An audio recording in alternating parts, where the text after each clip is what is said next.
Since the war in Gaza began, dozens of Palestinian families from the Gaza Strip have been evacuated to France.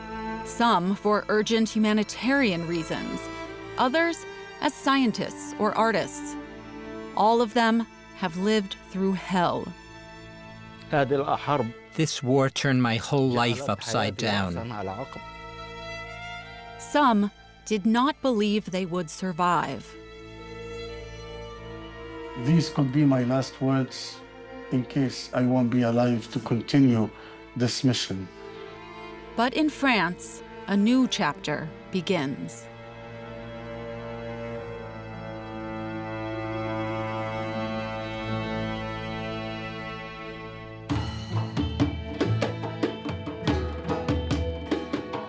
July 2025. It's the final rehearsal before the concert near Angers. The Cultural Association, Kamandjati, meaning the violinist in Arabic, showcases world music.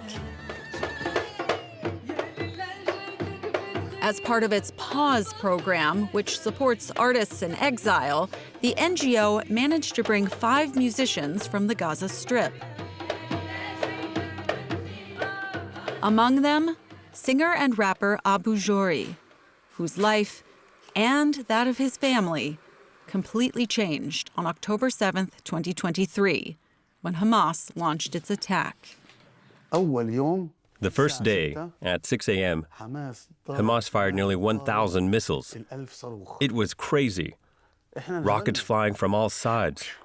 We thought the Israelis must have assassinated Hamas's military chief, Mohamed. That's what we thought. That's what I thought. Then we saw Dave on television talking about independence and the ultimate battle to fight. And I thought to myself, we're screwed. And I told my wife, I'm going shopping right away. Joury stocked up on supplies for his children, his mother, and his brother, who joined them at his apartment in Gaza City. But 4 days later, the Israeli army launched an assault on the city. We were forced to leave our neighborhood because it was under attack. So we moved east. Then that zone also became dangerous, so we headed south to the Al-Nusrat refugee camp. When that area turned unsafe, we went further south to Deir al-Balah, where we stayed in an UNRWA school for about 2 weeks. After that, we went on to Rafah. When he learned his wife was pregnant, Joury decided to leave Gaza at all costs. But crossing the border meant paying up to $6,000 per person. I created a GoFundMe link with the help of my friends. My reputation as an artist helped me a lot, but unfortunately, the price for crossing was rising every day. Then the occupying army threatened to invade Rafah and close it completely. That's when it became extremely stressful and urgent for us.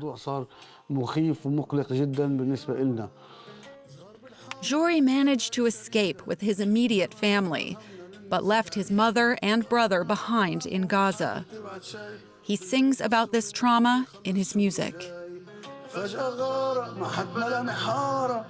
فيش حاجة ضل ولا بتحالة من هناك بنعيش حد يحكي سامعني عالم ولا الصوت متخفي راح البيت وراحوا الناس يا وجع القهر اللي انغرس حسرة بس على مين ولا مين كبير الفقد وفضوا الكاش.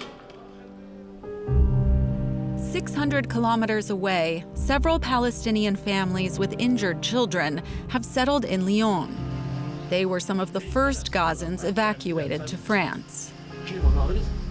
Kamel and Hannah Shagora arrived with 3 of their children, but live in a constant state of distress, watching the war on TV. Their oldest daughter, Dalia, had to stay behind in Gaza with her baby and her husband. For Kamel and Hannah, the nightmare began with the very first bombings in 2023. 1 week after the start of the war, on October 14th exactly, my wife called me at around 1 in the morning. I called my husband to tell him there'd been a bombing and that the paramedics had taken the boys, but their injuries were minor. I started searching for my boys in every hospital block and ward. I shouted their names in every room I entered.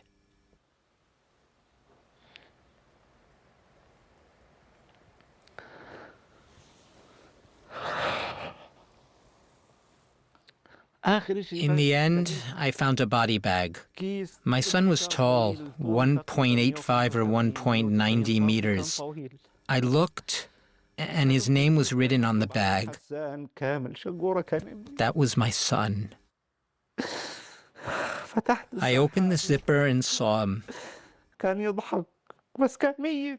He was smiling, but he was dead. Covered in dust and dirt.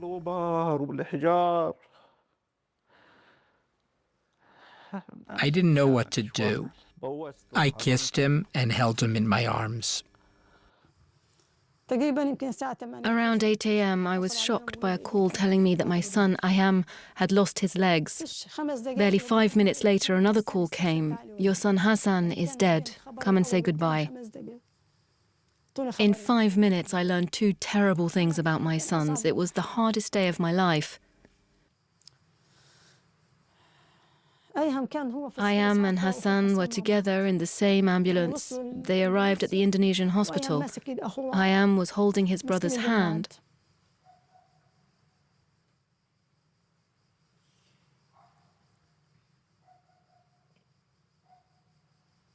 He was 25. He'd just finished university.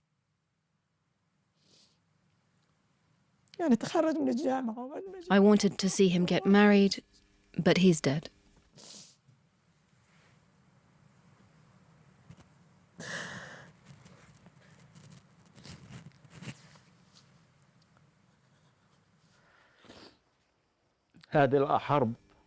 This war has destroyed me.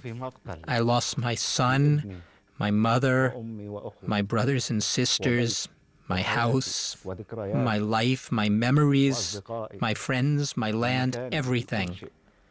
It turned my whole life upside down.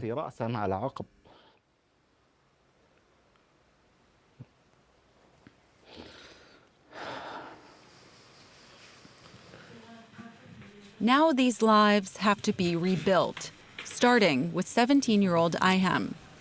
After losing his oldest brother Hassan and both of his legs in Gaza, he is being treated in Lyon and has begun rehabilitation. Thanks to the prosthetics he's received, he has even learned to walk again. In Gaza, it was impossible to get prosthetics. So to be able to leave, to get them, to walk again, that encouraged me and pushed me forward. I feel better now. I still hope I can achieve my dreams.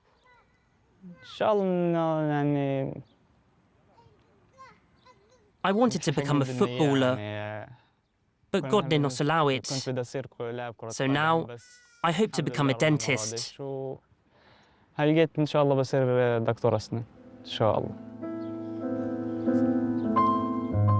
Scientists have also been brought to France through the PAUSE program. Dr. Fadel Afana now practices at Sainte-Anne Hospital in Paris. After arriving from Rafah with his family at the end of 2024, he joined a team of psychiatrists working on post-traumatic stress, a condition very common in war zones. In the Gaza Strip, he saw firsthand the deterioration of the population's mental health. The situation is catastrophic. It's tragic. Before this war, I was treating patients suffering trauma and anxiety from the 2021 and 2014 wars. We had an endless waiting list.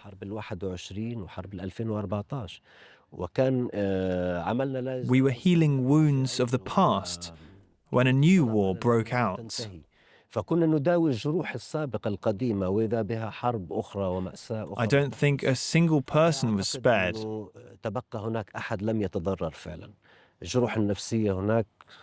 The psychological problems there are unimaginably widespread, and every Gazan is suffering.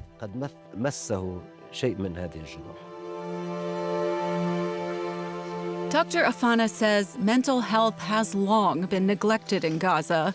Today, it is an absolute emergency. The tragedy is, we didn't just lose buildings and equipment. We also lost loved ones. We lost, I can't say our resilience, because that's still inside us, and it will remain there. But what we lost is our psychological strength. Back near Angers, the concert begins at the Traversée Musicale Festival. It's a big success for the Kamandjati musicians. For Abu Joury and his family, everything has changed since they arrived in France. From the first day, the first minute we set foot in France, we never felt like strangers here. A new life begins in France, even if the memories of Gaza are ever present. These could be my last words in case I won't be alive to continue this mission. Do not give up on Gaza. Do not leave my people alone. It's an ongoing struggle for peace, prosperity, self-determination. Because we appreciate life, we love our Gaza, we love our Palestine.